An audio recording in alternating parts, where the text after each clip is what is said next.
네, 기자가 직접 가보고 해보고 들어보는 시간입니다. 뉴스 시청률의 견인차. 견인차.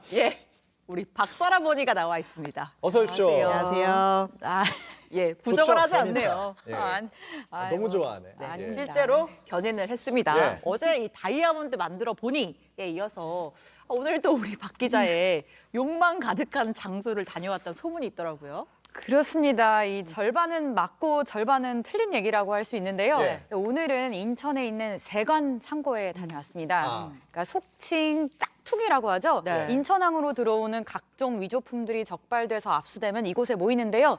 요즘 위조품 밀수가 아주 기승을 부린다고 해서 제가 한번 가봤습니다. 네. 위조품이지만 들어오는 걸 보면 요새 어떤 유행이 돌고 있는가도 좀 볼 수 아주, 있었겠네요. 예. 위조품 압수 현장 가보니 영상으로 보겠습니다.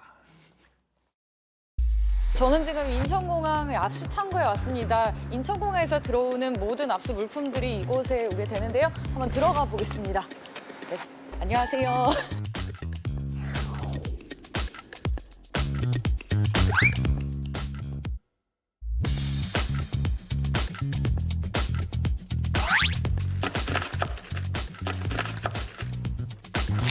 이런 백팩.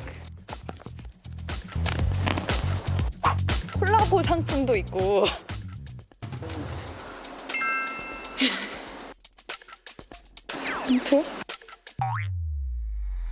중국에서 반입된 위조 네. 상품이고 이 세관 통관 과정에서 적발이 되면 네. 다 이쪽 압수 창고로 반입해서 이쪽에서 보관을 하고 있습니다. 우리가 유명한 그 루이비통. 네, 맞습니다. 위조 루이비통, 위조 몽클레어 상표권자들로부터 위조라는 확인을 받고 이 물건들은 다 폐기. 전부 다요? 네, 맞습니다. 재질 자체에 상표가 표시가 돼 있기 때문에 네. 재활용이 거의 안 되는 이런 경우에도 거의 손잡이를 다 제거를 해야지 상표가 제거가 되는. 만약에 제거를 하게 되면 네. 그 제품의 손상이라든지 네. 또는 상품 가치 자체가 거의 없어져 버리기 때문에요. 마찬가지입니다. 이 진짜랑 되게 크리스탈들. 비슷한데? 이 제품 같은 경우는 네. 제가 볼 때는 금방 이건- 가짜라는 게 좀 그래요? 나는 휘발유 냄새가 많이 납니다. 아. 네. 이런 것들은 좀 뜯으면은 이 제품 같은 경우는 일단 네. 여기 상표하고 안쪽에 아, 일단 근데 이 부분을 안쪽에. 제거를 해야 되고요. 이제 상표 표시된 부분들을 모두 다 네, 제거를 네. 해야 되거든요. 재활용이 가능한지 여부를 네.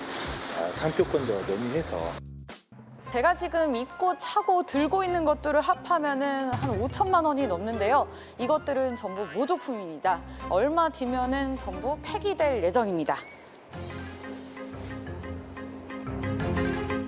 2천만 원짜리 탈을 쓴 시계가 부서지고 있습니다. 또 이렇게 손상을 시키고요. 폐기 소각을 하고 있습니다. 소각로에서 세기업체 가서 1200도 된 소각로에다 넣어서 이제 불 태우고.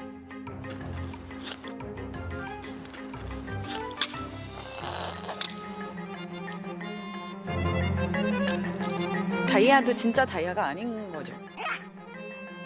와, 진짜 예쁘다. 진짜이면 큰일 나죠. 이게 10만 원대 폐기가 되겠습니다.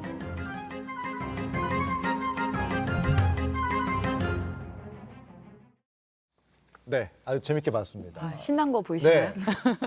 근데 위조품이 뭐 정말 산더미처럼 쌓여 있는데 저게 도대체 합치면 얼마나 되는 거예요? 저게 이제 영상에 보이는 것들이 한 달치 분량 정도 되거든요. 한 달 모으는데 저 정도 된다고요? 저렇게 창고 가득, 예. 어. 근데 이제 저것도 저 얼마냐고 물었더니 한 1,000억 원쯤 된다고 하거든요. 그러니까 저게 실제 가격으로 하면 그렇죠. 실제 명품 음. 가격으로 아. 환산을. 왜냐하면 사실 그 위조품은 부르는 게 값이기 때문에 아. 예, 맘대로 할 수는 가격을 없고요. 매길 수 없으니까. 네, 그래서 명품 가격으로 하는데요. 이제 실제 관세청에 따르면 2018년부터 약 5년 동안 수입된 가짜 시계와 가방 규모가 무려 1조 7천억 원에 달합니다. 1조 원대군요. 거의 뭐 2조 원 가깝네요. 그렇죠. 예. 조 단위로 나오니까 좀 가늠이 잘 안 돼가지고. 그렇죠. 예, 그러니까 평생 어쨌든 좀 늘어나는 추세입니까 계속?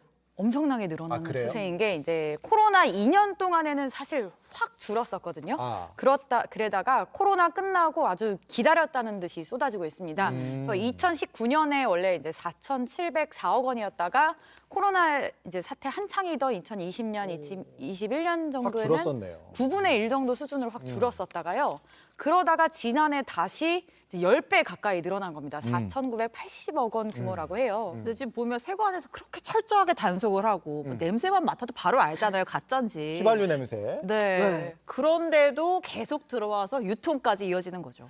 그렇죠. 저도 아니 저렇게 철저하게 막는데 어떻게 유통되나 했는데 실제로 유통도 많이 된다고 합니다. 그러니까 차라리 저렇게 업자가 대량으로 들어오면은 적발하기가 쉬운데 네. 요즘에는 개개인이 이제 각자 들여오는 경우도 많아가지고 쉽지 않다고 해요. 그래서 이제 국정감사 앞두고도 문제 제기가 나오기도 했는데 한번 보시죠.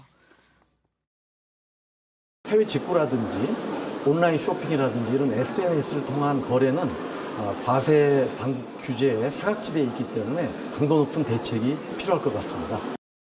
최근에 기사 보니까 몇몇 이제 유명한 인플루언서들이 이 위조품을 좀 팔았다가 적발되기도 했어요. 그러니까 이게 이 정도면 괜찮겠지 뭐 이런 인식 때문에 그런 거 아닙니까? 그렇죠. 사실 이제 범죄라는 인식이 좀 부족한 거라고 볼 수 있는데요. 이제 원래는 위조 상품을 제작 또는 판매하다가 적발되면 7년 이하 징역이나 1억 원 이하 벌금형에 처하도록 되어 있는데 네. 이제 실제로는 처벌 수위가 많이 낮은 편입니다. 그러니까 작년 평균 벌금이 고작 273만 원밖에 안 됩니다. 한 건에? 그러면은 팔아서 만약에 억대 수익 올리는데 벌금 몇백만 원 낸다고 하면은 벌금 내지 뭐 이런 사람도 있겠어요. 네. 바로 그겁니다. 이제 얼마 전에 이제 블로그 방문자 수가 1,400만 명에 이르는 되게 유명한 패션 인플루엔서가 구속되는 일이 있었거든요. 예. 이분이 뭐 서울 강남에 고급 빌라 살고 슈퍼카도 막 여러 대 끌고 근데 이게 3년 동안 자그마치 344억 원어치 팔았습니다. 예. 그런데 이제 지금까지 회수된 범죄 수익이 고작 24억 원입니다.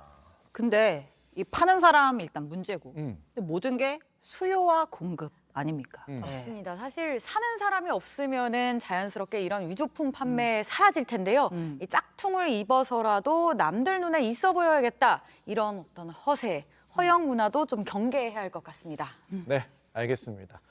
오늘도 위조품 압수 현장 가보니 욕망에 보니 열명을 붙여줘야겠습니다. 잘 들었습니다. 네, 감사합니다.